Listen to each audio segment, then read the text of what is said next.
Hello guys, मैं तुम सभी के लिए लेके आ चुका हूँ वन पीस का एपिसोड नंबर 171 से लेके 175 और ये भी काफी ज्यादा मजेदार होने वाला है, तो इसे भी पूरा जरूर देखना है। तो ज्यादा देरी ना करते हुए स्टार्ट करते हैं। Let's get started.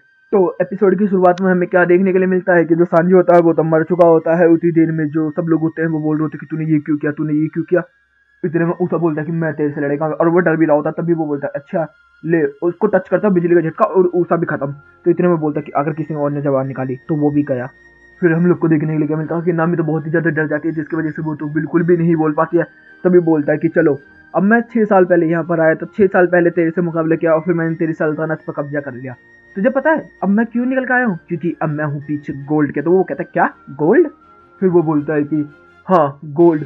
ये नहीं पता क्या होता। तो बोलता है कि नहीं। तो वो बोलता है कि दुनिया की सबसे वैल्यूएबल चीज में से एक है गोल्ड, जिसके लिए मैं आया हूँ। अब ये जो गेम खेल रहा है सर्वाइवल, इसके अंदर मैं भी एक बंदा हूँ। और वो फिर वहां से गायब हो जाता है। तभी हमें 2 बंदे और देखने के लिए मिलता है। फिर सीन चेंज होता है, हमें देखने के लिए मिलता है कि लूफी और वाइपर अभी फाइट कर रहे हैं। और हमें देखने के लिए क्या मिलता है कि जो लूफी और वाइपर हैं, दोनों की हालत बहुत ज्यादा खस्ता हो रखी होती है। वो वाइपर जो होता है वो बंदूक पे बंदूक चला ही रहा होता है, लेकिन लूफी जो होता है उसको बाउंस बैक कर रहा होता है। तो वो कहता है कि अब मैं समझ गया। फिर वो एकदम ही वहाँ पर वो एकदम ही गैस फेंकने लगता है और गैस के साथ वहाँ पर आग जला देता है, जिससे कि लूफी बहुत बार बचता है। फिर वो लूफी जो होता है वो उस पर पंचभूषों की लात की बारिश करना स्टार्ट कर देता है। लेकिन हमें देखने के लिए क्या मिलता है कि वाइपर भी कच्चा खिलाड़ी नहीं है, वो भी आराम से उनको ब्लॉक कर लेता है, डॉच कर लेता है। और ऐसे ही चलता रहता है। तभी हम लोग क्या देखते हैं कि दोनों के दोनों एक दूसरे के सामने आ जाते हैं। तो वो बोलता है कि अब मैं तुझे जला कर राख कर दूंगा। और दोनों के दोनों फायर अटैक कर देते हैं और दोनों के दोनों के ऊपर ही अटैक लैंड हो जाता है। मतलब लूफी का तो गन बजूका और उसका फायर बॉम्ब, दोनों अटैक एक दूसरे के ऊपर लैंड कर जाते हैं। तभी हम लोग जाके देखते हैं कि जो वाइपर होता है वो गिर चुका होता है, लेकिन वो उठ जाता है, बोलता है कि बहुत ज्यादा ताकतवर था। और तभी लूफी की तरफ हम देखते हैं कि लूफी के पीछे तभी एक सांप आ जाता है और लूफी को खा जाता है। तो इतने में जो वाइपर होता है वो कहता है कि ये क्या हुआ, चलो छोड़ो जो भी है, अब मेरे पास बस एक चांस है उस एंड्रू की हालत खराब करने का। और फिर सीन चेंज होता है, हमें देखने के लिए मिलता है कि एक और बंदा फाइट कर रहा होता है 2 बकरियों से। और हम लोग को देखने के लिए क्या मिलता है कि वो डोमिनेट कर रहा होता है उन लोगों को। तभी वहाँ पर एक बंदा आ जाता है जिसका नाम होता है यमा, और वो भी मतलब एंड्रू का बंदा है। और हमें देखने के लिए मिलता है कि इन दोनों के बीच में फाइट स्टार्ट हो जाती है। और हम लोग को देखने के लिए क्या मिलता है कि दोनों की फाइट स्टार्ट होती है और जो सेनरेनियन है वो हमला करता है, लेकिन जो यामा होता है वो ब्लॉक वो कर लेता है, डॉच भी कर लेता है। तो बोलता है कि मैं तेरा अप्रिशिएट करता हूँ, तो काफी ज्यादा ताकतवर। और फिर उसके ऊपर एक्स डायल के अटैक कर करके हमें देखने के लिए मिलता है उसको जान से मार देता है वहाँ पर वो। फिर तभी सीन चेंज होता था और हमें देखने के लिए क्या मिलता है कि नामी से और स्काई नाइट से फाइट करने के लिए 2 प्रीस्ट और आ चुके हैं। और हमें देखने के लिए मिलता है कि जो बॉल प्रीस्ट होता है उसी के दोनों छोटे छोटे भाई होते हैं। वो बोलते हैं कि तुम लोगों के ने हमारे दोस्तों और हमारे भाइयों को मत मारा है, अब हम तुम लोगों से बदला लेंगे। और वो लोग फाइट करने के लिए स्टार्ट हो जाते हैं वहाँ पर। और दूसरी तरफ हमें देखने के लिए क्या मिलता है, जो लूफी होता है वो पेट में होता है। फिर सीन चेंज होता है, हमें देखने के लिए क्या मिलता है कि जो चॉपर होता है वो धीरे धीरे करके जा ही रहा होता है कि मुझे कोई तो मिले, कोई तो मिले, कोई तो मिले। और हमें देखने के लिए मिलता है कि उससे एक प्रीस्ट टक आ चुका है, अभी इन दोनों के बीच में फाइट होने वाली है। तो यहीं पे ये एपिसोड भी खत्म होता है। अब शुरू होता है एपिसोड नंबर 172। तो एपिसोड की शुरुआत में हमें देखने के लिए क्या मिलता है कि चारों तरफ धुआंधार फाइट चल रही होती है। और फिर हमें निको रॉबिन को देखने के लिए मिलता है। जो निको रॉबिन होती है वो मतलब जो शिलालेख होती है, मतलब जो दीवारों पे और पेड़ों पे और पत्थरों पे लिखी होती है, उन लोगों को पढ़ रही होती है। तभी वहां पर हमें देखने के लिए क्या मिलता है, यामा आ जाता है। और यामा बोलता है कि तू यहाँ क्या कर रही है, तू तो एक ब्लू सी लग रही है। तो बोलती है कि हाँ मैं यहाँ पर कर रही हूँ। तो वो बोलता है कि अब तेरा टाइम, अब तो बोलती कि चुप रहे। और यहीं से सीन चेंज होता है। फिर हम लोग को देखने के लिए क्या मिलता है, चॉपर के सामने एक 3 पीस्ट होता है जो कि फाइट करने के लिए तैयार हो जाता है। वो बड़ा कॉमेडी सीन होता है यहाँ पर। वो आंखें बंद करके बोल रहा होता है कि मैंने तुझे देख लिया, और मुंह बंद करके बोल रहा होता है कि मैं तेरे से बातें कर रहा हूँ, तो मेरे जवाब क्यों नहीं दे रहा है। हमें देखने को मिलता है ये मतलब स्टूपिड है काफी। और फिर सीन चेंज होता है, हमें देखने के लिए क्या मिलता है कि जो वो प्रीस्ट होता है वो हवा में उड़ने लगता है और बोलता है गैस गैस अटैक, और उसके ऊपर अटैक कर देता है। लेकिन हमें देखने के लिए क्या मिलता है, जो बकरी होती है जो कि उसी के साथ होती है उसी के ऊपर चला जाता है और वो उसके अंदर दबने लगता है और उसका सांस घुटने स्टार्ट हो जाता है। तभी देखने के लिए मिलता है जो चॉपर होता है वो बोलता है कि मैं तुझे बचाऊंगा। और चॉपर उसको बाहर निकालता है, उसके मुंह से पानी वानी निकालता है। तो वो बोलता है कि अबे तू पागल हो गया, अपने ही लोगों को मारने पे लगा हुआ है क्या। और हम लोग को देखने के लिए क्या मिलता है, वो बोलता है कि मुझे फर्क नहीं पड़ता, तुम जैसी बकरियां मर जाए। तो वो बोलता है कि अब मैं तेरे से लड़ूंगा। और जैसे ही वो लड़ने के लिए तैयार होते हैं, चॉपर भी लड़ने के लिए तैयार होता है। तभी हमें देखने के लिए क्या मिलता है, वो स्पीड डायल का इस्तेमाल करता है और उस बकरी का तो हालत ही खराब कर देता है एक ही झटके में। और फिर हम लोग को देखने के लिए मिलता है जो चॉपर होता है उसको तो ये देख के ही फट जाती है कि भाई वो कितना ज़्यादा ताकतवर है। तो चॉपर इससे डर के भागना स्टार्ट कर देता है अपने गप बॉल की वजह से। और फिर वो बोलता है कि तू भाग नहीं सकता और उस पर अटैक करना स्टार्ट कर देता है। चॉपर अपना फॉर्मों को चेंज करता रहता है, बचने की कोशिश करता रहता है आसमान में कूद कूद कर। लेकिन वो बोलता है कि तू नहीं बच सकता। और फिर जैसे ही चॉपर अपने नॉर्मल ब्रेन पोस्ट में आता है, तभी वो उसके ऊपर हमला कर देता है और चॉपर की हालत बिल्कुल खस्ता। तभी सीन चेंज होता है, हमें देखने के लिए क्या मिलता है कि दूसरी तरफ यमा और रॉबिन की फाइट स्टार्ट हो चुकी है। और जो यमा है वो बिल्कुल भी शेलेलैक्स का और इंस्क्रिप्शन का बिल्कुल भी ख्याल नहीं कर रहा होता और तोड़े तोड़े जा रहा होता। और निक रॉबिन बोल रही होती कि तू पागल है क्या, तू क्या कर रहा है। और हम लोग को देखने के लिए मिलता है निक रॉबिन उसकी वजह से फाइट बैक भी नहीं कर पा रही होती और निक रॉबिन की भी हालत बहुत ज़्यादा खस्ता है। और दूसरी तरफ हमें देखने के लिए क्या मिलता है जो लूफी है वो इधर उधर निकलने का रास्ता भी ढूंढ ही रहा होता है, चारों तरफ घूम रहा होता है, लेकिन उसको रास्ता नहीं मिल रहा होता। फिर सीन चेंज हो जाता है दोबारा से, और हम लोग को देखने के लिए क्या मिलता है, जो चॉपर होता है वो जमीन में पड़ा होता है और वो बोलता है कि मैंने तेरी कर्म चोरी ढूंढ ली है, और उसकी तरफ धीरे धीरे करके रगड़ रगड़ के उसकी तरफ जा रहा होता है, उसके पैरों को पकड़ लेता है और फिर वो एकदम ही चॉपर को मार देता है। तो चॉपर गिर जाता है और हमें देखने के लिए क्या मिलता है, चॉपर वहां से कूद जाता है। तो वो चॉपर के पीछे पीछे हवा में उड़ने की कोशिश करता है, लेकिन हमें देखने के लिए क्या मिलता है कि चॉपर ने एक जूता उसका निकाल लिया था, जिसकी वजह से वो डिसबैलेंस हो जाता है और चॉपर की तरफ बढ़ने लगता है। और फिर चॉपर ऊपर से अपने मसल्स पावर का इस्तेमाल करके उसके ऊपर अटैक कर देता है और उसकी हालत बिल्कुल खस्ता। और हम लोग क्या देखते हैं, जो चॉपर होता है वो स्टैंड टॉल कर रहा होता है और दूसरी तरफ जो प्रीस्ट होता है वो जमीन में धंस रहा होता है धीरे धीरे करके। और यहीं पर हमें देखने को मिलता है मतलब चॉपर जीत चुका है। फिर सीन चेंज होता है, हमें देखने के लिए मिलता है जो एशिया होती है वो उस आइसलैंड की तरफ आ रही होती है और हमें देखने के लिए क्या मिलता है, उसके ऊपर तभी बड़ी वाली मछली अटैक कर दी थी और उससे बचने की कोशिश कर रही होती है। तभी वहां पर क्रोनी और उसका बाप भी आ जाता है और उसको बचा लेते हैं वो लोग, लेकिन वो वहां पर जिद्दी बन दिखाती है, लेकिन बाद में समझ जाती है कि क्या हो रहा है यहाँ पर। और जो एशिया है वो बताती है कि हमें जल्दी से जल्दी जाना होगा, काफी सारी आवाजें गायब होती जा रही है, मतलब लोग मरते जा रहे हैं। और यहीं पे फिर सीन चेंज होता है, हमें चॉपर देखने के लिए मिलता है और चॉपर बहुत सारा पानी पी रहा होता है और बोल रहा था कि अब मैं रेडी हूँ अगले के लिए। और यहीं पे ये एपिसोड भी खत्म होता है। अब शुरू होता है एपिसोड नंबर 173।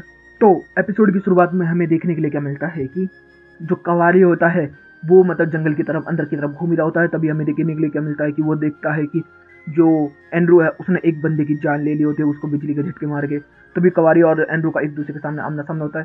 तो जो एंड्रू है वो बोलता है कि मैं तेरी बहुत तारीफ करता हूँ कि तूने ये धमाल मचाया है, काफी ज्यादा ताकतवर है, तेरा ग्रिप भी अच्छा है, और लेकिन इस वजह से मैं तेरे को एक रिवॉर्ड भी देना चाहता हूँ कि 5 मिनट में कुछ भी नहीं करूंगा, अपने मसल्स भी नहीं लाऊंगा, तू अगर मुझे मार सकता है तो मार दे। और फिर सीन चेंज होता है, हमें देखने के लिए क्या मिलता है, जो चौथा प्रीस्ट होता है बॉल वाला, वो जो होते हैं उसके दोनों भाई हैं, उन लोगों से गनफॉल से और नामी से फाइट कर रहे होते हैं। और हमें देखने के लिए क्या मिलता है कि उनके पास 4 डाइल्स होते हैं जो कि अलग अलग टाइप के होते हैं, जिनमें फायर भी होता है और स्पम भी होता है, बहुत ज़्यादा मतलब अजीब तरीके के होते हैं, उनमें लड़ने में उनको दिक्कत हो रही होती है। तो जो गनफॉल होता है वो एक बार तो अटैक लैंड कर देता है तो एक तो खत्म हो जाता है। तो जैसे ही दूसरे वाले के ऊपर हमें देखने के लिए क्या मिलता है, नामी भी भारी पड़ जाती है। और फिर हमें क्या देखने के लिए मिलता है कि सब लोग सोच रहे होते हैं कि हार गए, तभी गनफॉल बोलता है कि नहीं हारे नहीं है, जाओ मेरा मेटल का हाथ पकड़ो। और वो उसका लोहे का हाथ को पहन लेते हैं और फिर वो बोलता है तभी हमला करो। और हमें देखने के लिए मिलता है कि एक पृष्ठ वापस आ चुका है और वो उसके ऊपर फ्लेम थ्रो इस्तेमाल करता है, लेकिन वहाँ पे वो बच जाता है, चारों तरफ धुआं धुआं उठने लगता है और नामी उसके पास जाती है और उसके ऊपर इम्पैक्ट डायल का इस्तेमाल कर देती है और जिससे कि वो उड़ जाता है बंदा और मतलब वो भी खत्म और नामी वगैरह जीत चुके हैं। और यहाँ पे देखने के लिए क्या मिलता है कि दूसरी तरफ जो क्रूसीन और एशिया और उसका जो पापा है वो लोग आगे की तरफ जंगल की तरफ घुस चुके होते हैं, अंदर अंदर की तरफ जा रहे होते हैं, मतलब वो चाहते हैं कि कुछ लोग तो उन्हें मिले और जिनकी वजह से वो लोग अपना ग्रुप बनाए। और फिर हम लोग को देखने के लिए क्या मिलता है कि जो नामी होती है वो गनफॉल से बात कर रही होती है और गनफॉल बोल रहा होता है कि मुझे लग रहा है कि जो एंड्रू है अब वो पार्टिसिपेट करने वाला है, मतलब लोगों की जान बहुत ज़्यादा खतरे में, मुझे किसी भी तरीके से जितने भी लोग बाकी हैं उन लोगों को बचाना होगा वरना सब के सब लोग मारे जाएंगे। और हमें देखने के लिए मिलता, नामी बोलती कि मुझे छोड़ के जा रहा है क्या यहाँ पर तू, तो बोलता कि हाँ अब तेरे पास मेरा हथियार भी है तो तू संभाल सकती है इन लोगों को। फिर हम लोग को देखने के लिए क्या मिलता है, जैसे नामी ऊषा और सांजी को लेकर जा ही रही होती है तभी वहाँ पर क्रोनसेलिन और ईशा वगैरह आ जाती है। और हम लोग को देखने के लिए मिलता है कि ईशा फिर से वही ड्रामा करना स्टार्ट कर देती है जिसको मैं बिल्कुल भी नहीं बोलना चाहता। फिर हमें देखने के लिए मिलता है कि जो एक और क्रोसिन का बाप होता है वो उसको नई बाइक देता है नामी को, मतलब वो काफ़ी ज़्यादा ताकतवर नई बाइक होती है। फिर सीन चेंज होता है, हमें देखने के लिए मिलता है कि काफ़ी सारे जो बकरी हैं वो मर रही हैं, काफ़ी सारे सेरेडियंस मर रहे हैं। और फिर हमें देखने के लिए क्या मिलता है कि जो एंड्रू है उसको दिखाया जाता है और हमें देखने के लिए मिलता है वो सो रहा होता है और कवारी उसके ऊपर हमले पर हमले कर रहा होता है। तभी हम क्या देखते हैं कि वो एंड्रू के सर में से भाला पार कर देता है और हमें देखने के लिए मिलता है एंड्रू को कुछ भी नहीं हुआ होता है। तो एंड्रू बोलता है कि तुझे क्या लगता है कि तू बिजली को छू सकता है? क्या मजाक है भाई, तुझे पता है मैं कितने सारे लोगों को मारने वाला हूँ इस बार, तुझे पता भी है मैं क्या करने वाला हूँ अब। तो भाई हमें देखने के लिए मिलता है जो कमारी होता है वो समझ चुका होता है कि इसको छूना भी नामुमकिन है, तो सब लोगों को वो बोलने वाला ही होता है भाग के वहां से कि कोई इससे मत लड़ना। तभी उसके सामने आकर बोलता है कि तू बिजली से तेज भाग सकता है, ले अब तू मार। और हम लोग को देखने के लिए क्या मिलता है कि वो कवारी को पकड़ता है, उसको 1 मिलियन वोट का झटका मारता है जिससे कि उसने जितने भी और आसपास के लोग होते हैं उनको भी झटका लग जाता है जिससे कि सबकी हालत खस्ता हो जाती है। और हमें फिर एक एक करके सारे लोग देखने के लिए मिलते हैं और यहीं पे ये एपिसोड भी खत्म होता है। अब शुरू होता है एपिसोड नंबर 174। एपिसोड की शुरुआत में हमें देखने के लिए क्या मिलता है, जो नामी होती है वो अपनी बाइक को लेकर काफी ज्यादा खुश हो रही होती है, अपनी बाइक पे इधर उधर धुआं धाड़ मचा रही होती है, मतलब होल्ले काट रही होती है, दूसरी तरफ ईशा रो रही होती है। फिर सीन चेंज होता है, हमें देखने के लिए मिलता है कि जो लूफी है वो अभी भी उस सांप के पेड़ में फंसा हुआ है, उसको पता ही नहीं है कहाँ जाना है कहाँ नहीं जाना उसे। दूसरी तरफ हमें देखने के लिए क्या मिलता है, जो जोरो होता है वो अभी तक अकेला ही घूम रहा है, जैसे ही बैठ के वो खाना वाना खाना स्टार्ट कर देता है तो हमें देखने के लिए मिलता है वो बड़ी वाली चिड़िया जो आ जाती है वो उसे वहां पर परेशान करना स्टार्ट कर देती है और उसके पीछे पीछे लग जाती है। और फिर सीन चेंज होता है, हमें देखने के लिए क्या मिलता है, जो एंड्रू होता बोलता है कि 25 लोग अभी भी है, नहीं 24। और एक बंदे को खत्म कर देता है। और फिर सीन चेंज होता है, हमें देखने के लिए क्या मिलता है कि जो यामा होता है वो निको रॉबिन के ऊपर भारी पड़ रहा होता है और निको रॉबिन कुछ भी अटैक बैक नहीं कर पा रही होती है केवल अपना डिफेंस के अलावा। लेकिन हमें देखने के लिए क्या मिलता है कि वो भाई बिना किसी चीज की परवाह करे, मतलब जितने भी शिलालेख पड़ी हुई है वहाँ पर इंस्क्रिप्शन है उनकी बिना परवाह करे सारी चीजों को तोड़ता फोड़ता हुआ भाग रहा होता है। और रॉबिन बोल रही है तू पागल हो गया है क्या। और फिर रॉबिन भागते भागते वहां से जंगल में से बाहर आ जाती है और फिर बोलती है कि अब आ तू बेटे, अब तेरे को दिखाता हूँ तेरी औकात क्या है। और फिर हम लोग को देखने के लिए क्या मिलता है कि निको रॉबिन उसको बोलती कि अब आजा, तो वो जैसे ही फाइट करना स्टार्ट करता है हमें देखने के लिए मिलता है निको रॉबिन उसको उठाती है, जमीन में दीवार मारती है, फिर पेड़ में देकर मारती है, फिर उसके पास जाके बोलती कि अब तुझे दिखाती हूँ मैं क्या हूँ मैं। और फिर उसको बाद पकड़ती है और उसको मुंह तो तोड़ना स्टार्ट कर देती है। तो वो बोलता है कि मुझे छोड़ दो, मेरी गलती हो गई, मैं माफ चाहता हूँ। तो बोलती है कि छोड़ दो, तुझे अब दिखाती हूँ। और फिर भाई उसको पकड़ते पकड़ते घुमा घुमा के जो पहाड़ी उस पर से गिराती है और फिर उसके गर्दनों में अपना हाथ फंसा के गर्दनें तोड़ देती है उसकी। और फिर यहीं पे इसका खेल खत्म।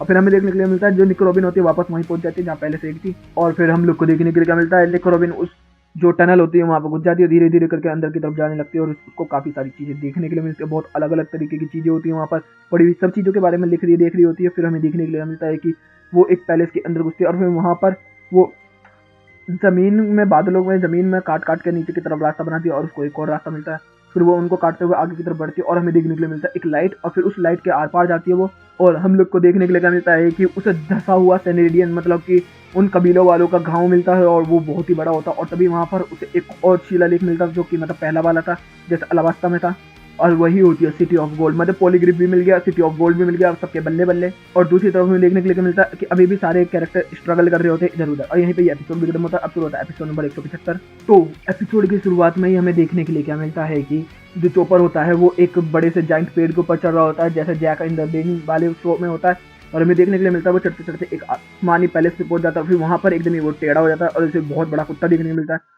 वो उसको देख के काफी ज्यादा डर जाता है। तभी वहां पर एक बंदा देखने को मिलता है जो होता है चौथा पृष्ठ, जिसका नाम है OHM।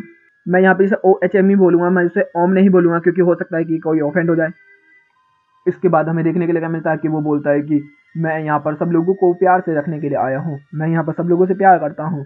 तो पीछे एकदम ही देखते हैं कि चोपर देखता है कि एक बंदा मारा पड़ा है। तो वो बोलता है कि इस कुत्ते ने किया। नहीं नहीं, उस कुत्ते ने किया, वो बहुत अच्छा कुत्ता है, तुम उसके पास जा सकते हो, उसको मैंने मारा है। और हमें देखने के लिए मिलता है बोलता है कि मैं तुझे भी आजाद कर देना चाहता हूँ। वो कहता कैसे, मार के। दूसरी तरफ हमें देखने के लिए क्या मिलता है, जब सीन चेंज होता है तो जो लीसा होती है वो कमारी के पास पहुंच जाती है और हमें देखने के लिए क्या मिलता है जो कमारी होता है उसको बता रहा होता है कि एंड्रू से एंड्रू से फाइट करना बेकार है। उससे वाइपर को बता कि एंड्रू से हम फाइट नहीं कर सकते, वो लाइटिंग है, उसको हम छू भी नहीं सकते। और फिर वो बोलते कि ठीक है एशिया की मिट्टी रखो, मैं उसको बताती हूँ। दूसरी तरफ हमें देखने के लिए क्या मिलता है, जो जोरो होता है वो मतलब अपने उसी एल्टर के पास पहुंच चुका होता है जहाँ पर उनको सेक्रीफाइस किया जाने वाला था। लेकिन वहाँ पर फिर हमें देखने के लिए मिलता है वो अपना बैग रख देता है। तो वो चिड़िया सोचती है कि इसके अंदर खाना है, उसको लेकर भागते तभी तो जो जोरो होता है वो भी उस बैग को पकड़ के हवा में उड़ने लगता है। और फिर हमें देखने को मिलता है कि लूफी को डेड एंड मिल चुका है। और हम लोग को देखने के लिए मिलता है कि वो उस सांप के पेट में घूसे घूसे बजाना स्टार्ट कर देता है। इसका मतलब लूफी की भी एंट्री बहुत ही जल्दी होने वाली है। दूसरी तरफ सीन चेंज होता है, जो चोपर होता है वो इसकी वो बातें सुन के कि मैं तुझे भी शांति पहुंचाना चाहता हूँ, वो वहाँ से डर के भागना स्टार्ट कर देता है। इधर उधर भागते भागते एक जगह जाके छुप जाता है। तो चोपर सोचता है कि अब चलो मैं काफी दूर आ गया हूँ तो मैं बच पाऊंगा। लेकिन तभी OHM हमला करता है और हमें देखने के लिए मिलता है जो चोपर होता है उसका खून खान हो जाता है वो।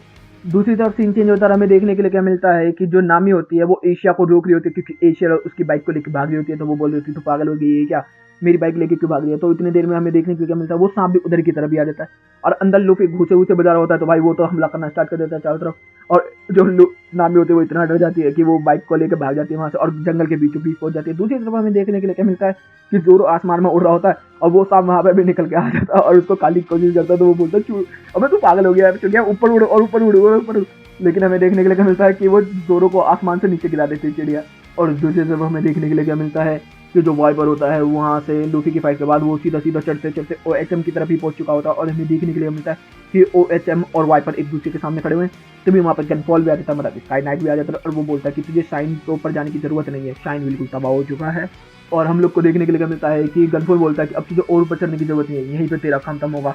और फिर हमें मिलता है कि उतनी देर में जोरो भी वहाँ पर आके गिरता है और हमें देखने को मिलता है जोरो बोलता है कि यहाँ पर चल क्या रहा है मुझे नहीं समझ में आ रहा, लेकिन अब मजा आने वाला है। और फिर हमें देखने को मिलता है जो वो सांप होता है लूफी उसकी बैंड बजा ही रहा होता है, वो जो सांप होता है वो भी वहाँ पर पहुंच चुका होता है जहाँ पर जोरो, वाइपर, गनफॉल और OHM है और पांचों का पांचों एक दूसरे के सामने खड़े हुए हैं। मतलब यहाँ पर अब रॉयल बैटल होने वाला है। तो गाइस वीडियो चली गई तो वीडियो को लाइक कर देना, चैनल को सब्सक्राइब कर देना, कमेंट बॉक्स में अपनी प्यारी प्यारी बातें भर देना। Okay guys, bye bye, thank you for watching.